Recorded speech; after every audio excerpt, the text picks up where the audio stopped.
et la stabilité. Okay. Alors le problème, c'est que le plus cher du plus cher, c'est le plus stable et le plus précis. Et puis le moins cher, ben, où on a la stabilité, où on a la précision. Oui, c'est ça. Alors, si on n'a pas la stabilité, ben, on a une antenne comme sur les boîtiers, là, et on prend le signal du satellite ou le signal d'Aloïs. Et on prend leur précision. Voilà. Alors, ces dispositifs-là, ils n'ont pas d'entrée. Ils sont autonomes. D'accord. C'est-à-dire que quand il n'y a plus rien, qu'on est à poil au milieu d'un aérodrome de la mer Méditerranée ou en l'air, ça sert de secours. Parce que c'est mieux que rien. C'est quand même du 10-10, 10-11. Quand même. Donc c'est pas de la crotte. Oui, oui, non, ok. Mais on n'a plus papa-maman là-haut. Oui, on n'a plus la référence. Bon, mais ça c'est quand même un domaine d'application. Alors évidemment, quand on arrive sur des machines en 19 pouces, ça c'est dans des baies, dans des centraux téléphoniques pour piloter à Briançon, là-haut, au central téléphonique. On a la baie Orange, on a la baie SFR, Bouygues et Free. Donc chacun a une baie. Mais ils n'ont pas les mêmes horloges.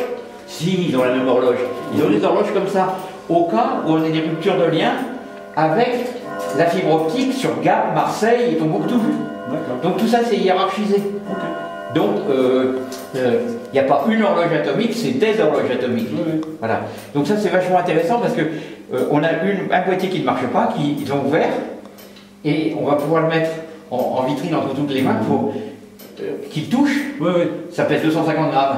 Et après on va au schéma synoptique pour savoir qu'est-ce qu'il y a d'atomique, parce qu'il n'y a pas de bombe. Non, je suis d'accord. Mais c'est une horloge au rubidium. Celle-là elle est au rubidium. D'accord. Alors du bas de gamme, il y a du Synco avec du quartz. Cristal c'est du quartz. 74 000 Hz c'est des poussières. Et puis il y a quand même une petite capsule de rubidium, mais compte tenu des dimensions géométriques, on n'a pas une précision du feu de Dieu. Évidemment, moi dans mon labo il y a 20 ans, on avait une horloge au rubidium, la cavité elle était longue comme ça. Là la cavité elle est grande comme mon pouce. Mais encore une fois, on a amélioré les microprocesseurs, tout ça, c'est hyper miniaturisé et on arrive à avoir des belles performances. Donc avec ça on tient du 10-11. Voilà, dans ces eaux-là. En instantané, c'est quand même pas mal. Oui. Alors on peut programmer des mises à l'heure, des choses comme ça, des rectifications, des compensations par le DB9. Et puis sur le coax, c'est normalisé mondialement, c'est du 10 MHz. D'accord. Alors là, après, il faut mettre des chaînes de division, il faut mettre tout ce qu'on veut, des synchros externes sur des horloges ou des dispositifs. Donc c'est du 10 MHz en signal carré, tout ça. C'est 10 MHz, 0,5 volts, je crois. Oui, 50 ohms. C'est un carré de 0,5 volts. Voilà. Un carré.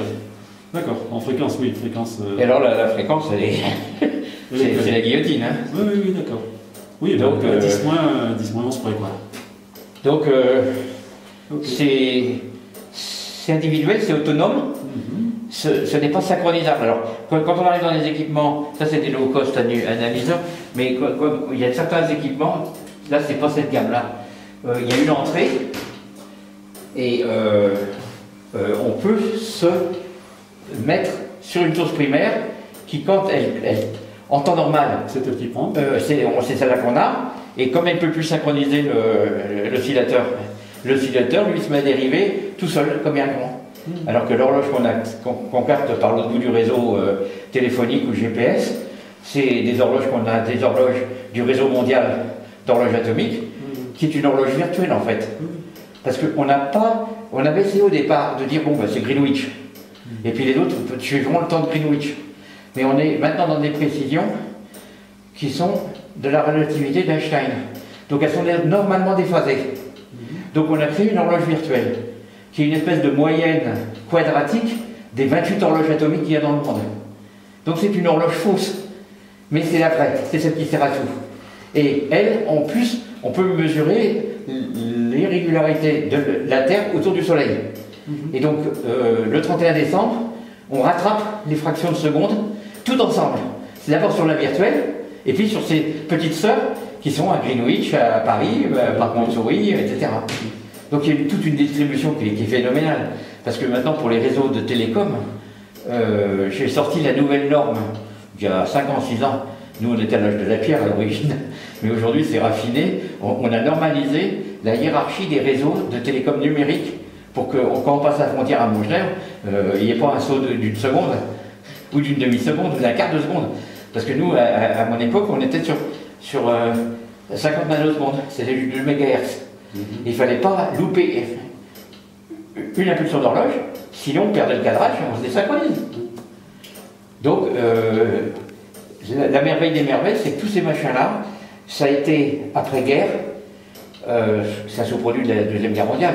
On a inventé les asservissements avec la boucle à verrouillage de phase. Et le pape, c'est un scientifique américain qui vit en Californie, M. Gardner. Et nous, les profs nous ont expliqué, ça vient de sortir du laboratoire.